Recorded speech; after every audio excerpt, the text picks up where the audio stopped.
Good good day, ma'am. My name is Renel Perez. Amin na video, ma'am, sa 466, the recap of your topic. Arms manufacturing and firearms identification. First is drilling. Drilling, the process of the manufacturers, starts with a solid steel bar. When the drilling from the end to end, make it the steel pipe. Ang drilling ko, ma'am, ang paggawa ng baril na gasugod sa solid na bakal. Kali barinahon ka bali, ma'am, barinahon para sa isang dulong hanggang sa kabila para makuha ka, ma'am, upang maging guwang ng tubong bakal. The number 2, ma'am, is reaming. Remove some of the scars and the scratches left by the drilling operation. The reaming ko, ma'am, is pagkahuman ka bali mo ng drilling, pag himon din mo ang reaming para mawaraan mga lampan nila, ang mga sapra, mga kuan. In-reaming ko bali ang paghilo sa loob sa suod ng barrel. Number 3, ma'am, is rifling. Rifling. It is done with the use of modern tools which automatically cut the spiral grooves of the inside the barrel and impart to every firearms characteristic which are the peculiar to the barrel. The rifling ko, ma'am, is yung pagbutang kabali ng mga proseso, paggawa ng mga spiral na grabs kabali, ma'am. Sa loob ng barrel, ma'am, kabali ang rifling sa suod ng barrel ay gamit ang sa mga bag-o ng mga kabali mga makina, mga kuan. Ang mga kuan ni, ma'am, pag kabali ang maghimo ng makina, ma'am, yung pagpaikot-ikot sa kabali ang bala sa inyo, ma'am, ang bala na para ma-straight kabali, ma'am, dili siya mo kuan. The next one is branch rifling. Is the mental cutting process that use a long tool with multiple teeth that take small amount of the material out of its grabs. The kuan ko, ma'am, mga branch rifling. Ang branch rifling ay isang paraan ang pagputol ng metal gamit sa isang mahabang sangkapan. Kung taas ka ba rin siya, ma'am, na may maraming ngipin na pinapasok ito sa loob ng barrel. Next is button rifling. Button rifling is hardened metal plug called the button with a rifled cross-section configuration. It is pushed of or pulled through the drilling and rammed beller of the next one is button rifling. Button rifling mo ay paggamit kayo na mga gahi na mga metal na tinawag ibay pag nga na button na may hugis na rifling kayo, ma'am. Itutulak o hinihila ito sa loob ng drill at rim na barrel upang mabuo ang spiral ng mga ukar paggamitan ng cold forming o paghubog kami ng mga metal, hindi ito pinuputol. The next, ma'am, is single point cut rifling. Rifling also referred to the hook rifling. This metal cutting process that use combined hook to cut a single grooves in the barrel. The process required the several process of the cut of the grooves of the single depth. The tool cuts one of the grooves index, then cuts the next groove indexes against the single point cut rifling, ma'am. Ang single point cut rifling ay tinatawag na hook rifling na isa sa proseso ng pagputol ng metal gamit ang carbide hook. Ang hook ay ginagamit upang putulin ang isang grabs lamang sa loob barrel sa bawat pagkakataon. Kinakailangan ulitin ang pagputol ng maraming beses upang maabot ang mga tamang lalim ng uka. Kawali imuit kawali kon ano man kawali isudsod kay para basin para kay mo abot kay sa pinaka ilawom. Ang barrel upang putulin ang sumusunod na grabs hanggang makumpleto ang lahat kinailangan is para lang. Okay, kailangan gyud pagputol ma'am tanat kumpleto na ang tanan. Next is scrape a cutting tool with the cuts opposing grabs all the time. Scrape rifling, the scrape ay isang kasangkapang pamputol ng na nakakaputol ng dalawang makatapat na grabs o uka ng sabay sa loob ng baril dahil ito ay mabilis ang proseso kumpara sa hook rifling. Ang scrape rifling ma'am is bali amo siya ang bali kagamitan para mapagputol sa mga duha ka balik ka grabs para amo siya ang pagkuan sa mga mas nindot niya siya kung sa hook rifling. Next is swage rifling. Swage rifling is internally mounted with rifling configuration which forming rifling the barrel by means of the external hammering, also known as hammer forging.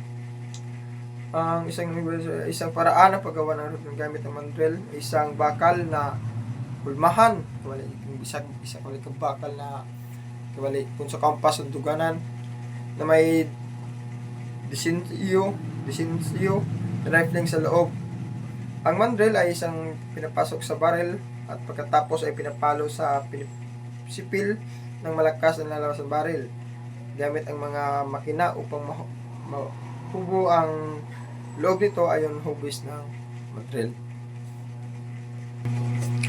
Next is the sunod sa swage rifling. Ang sunod is lapping barrel is the made very smooth. Lapping, kawali amon siya ang pagpakinis sa barrel, mga sapra kibali sa sulod, ma'am amoy pagpalamis gamit ang lapping. The uri ng barrel, letter A is the class characteristic. Ang class characteristic ay mga katangian na barrel na itatakda na bago pa man ito gawin, ito ay nakabatay sa disensiyo, inspeksyon at pamantayan ng gumawa. Diba, mga calibre, mga grabs at lands, direksyon ng ikot ng rifling, dapat imo siya kung ano maming tanawon. Ang BMAP is individual characteristic. Ang individual characteristic ay mga katangiang mabubuo lamang pagkatapos magagawa ang baril. Kibali ang individual kibali ma'am, ang mabuo kabali lamang ini siya kung pagkahuman ng ang baril. Hindi ito ay kontrolado ng tao dahil nagmumula ito ay normal na paggamit. Okay, kuan ba ma'am, dili kabali siya ang kibali dili siya kontrolo ng sa katao kay kibali normal day kibali ni siya na kuan.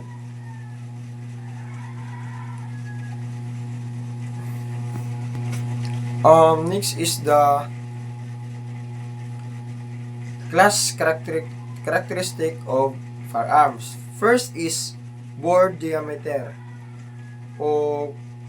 Ang bore diameter o caliber ay ang diametro o lapad ng loob sa loob ng barel matapos itong marim. Ito ang distansya ng paggamitan ng dalawang pagkatapat na lance sa loob ng barel. Karaniwang sinusukat ito sa ikalanda. Ini ka ba yung bore diameter ma'am? Bali mo siya ang pagsukat ka bali ma'am kung ulo ka taas o ulo ka layo ka bali ma'am. Next is bilang ng lance. Next is number of lands and the grooves, the number of a lance and grooves inside the barrel of a given firearms always the same or equal may return from the The kuha ma'am is ang lance at grabs sa loob ng barrel ay palaging may magkapareho bilang, bali dapat din siya ma'am ang lance of grabs na pareho na siya kay para ma-estimate na niya ang kalayo o siya kuan. Next is number 3 is wet the lance is depending upon the bore diameter of the gun grabs and number 3 ma'am is siya, ito ang natitirang bahagi ng loob ng barrel matapos ibahawas ang kabubuhang lapad ng mga grabs. Kabali amo siya ang mga kataason na yun, kabali ma'am, kataason sa pagkuan. 4 is with the grabs to measure the shortest distance. Amo siya ang shortest distance between the two edges of the gloves. 5 is direction of the rifling inside the barrel of the gun, either the left or right, which the cause bullets to rotate as it passes to the bore in order to ensure visibility of the light. 6 is speed of the rifling, it's the measure of the whistling of the lance, and grab it is refers to the measure of the distance advanced by the rifling in order to make a complete turn inside the barrel. 7 is the bent grabs of the grabs, the measure of the radius of the bore grabs, and usually few thousands of the ends. Ini ka ba siya sa mga characteristic of firearms? Next is types of rifling. First is stereotype. May 4 na lance at 4 na grabs. Pagkanan ang ikot ng mga rifling. Magkapareho ang lapad ng lance, karaniwang ginagamit sa mga naunang self-loading pistols. Ammunition is 4 RGL, wali upat ka lance, 4 na lance and 4 na grooves. Estimate the weapon types, may 5 lance and 6 grooves. Right hand twist, makapareho ang lapad ng lance at grooves. Again, notation is 5 RG 12L. Browning type, mga 6 lance to 6 groups, right hand twist. Ano yan, notation is 6R G2X. Full type, may 6 lance at 6 groups. Sa left na kavalyan siya. Makatipid ang lance, maglapad ang grabs. Ang notation is 6LG2X. Siya sa left hand twist. Beverly type, may 7 lance and 7 groups. Right hand pagkilid ng lance maglaban. Ang notation is 7 RGX 3X. Army type, may 4 lance and 4 groups pagkanan right hand twist. Again, ang notation ini is 4 RG3X. Carbine type, 4 lance, 4 groups. Press sa ini siya. Ang kalahi lamang niya ang notation kumali sa tuuba o sa kaliwa. Principle of identification of a bullet. Number 1 is no two barrels are microscopically identical as the surface of their bores and process individual and characteristic on their own. Number 2, when a bullet is fired from a rifle barrel, it become engraved by the rifling, and this engraving will vary in the minutes little with very individual bore. So it happens that engraving. 3 is every barrel leaves thumb mark on the mark bullet when it is fired through the just every breach fish. Ang magkulin siya magpagkuhan ng mga bala, yung mga bala mark mula sa rifle barrel. Siya ma'am, mga bala sa inin mga kuha ma'am sa mga prinsipyo pagkailangan ng principle of identification of a bullet. Next is marks found to the fired bullet. First is landmarks. Ang landmarks ay ang mga nakalubong sa marka sa bala at nalilikha dahil sa pagkaligid ng lands. Number 2 is groove marks. Ang groove marks ay mga nakaangat na marka, taas ng mga sa bala na mabubuo dahil sa grooves sa loob ng baril. Skid marks. Ang skid marks ay mga marka na nabubuo kapag ang bala ay unang pumasok sa rifled barrel mula sa nakahintong posisyon. 4 is slippage mark. Ang slippage mark ay mga marka na karaniwang nakita kapag luma o pudpud na kibali ang barrel. Or may mga kaling na kibali. 5 is shaving marks. Ang shaving marks ay mga marka na nakadalasang makikita sa mga walang pinaputok, mga balang pinuputok mula sa revolving. Nangyari ito kapag hindi maayos ang pagkakatapat ng silindro sa caliber. Next is fouling the accumulate of the deposit within the bore of firearms caused by solid byproducts remaining after a cartridge of is fired. Corrosion refers to the chemical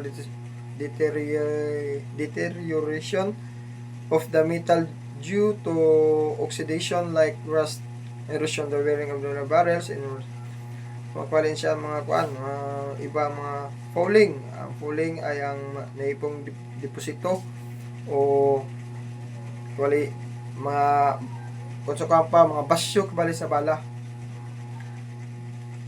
Next ang mga prinsipyo sa next is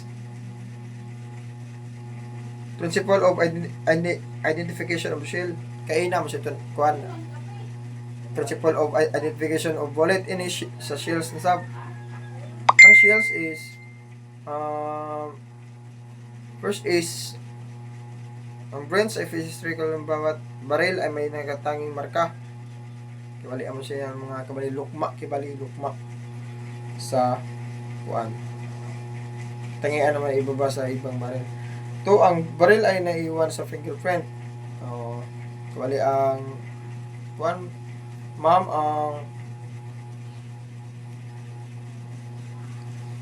ang baril ay yung prinsipyo. Firearm leaves diba? Ang firearms leaves magbilin siya ng mga fingerprint, mga thumb mark sa mga firearms. 3 is the whole principle of the identification is based on the fact of the sense the brands of the face of every weapon must be individually distinct. The cartridge cases which in the firearms supply the individually the important process.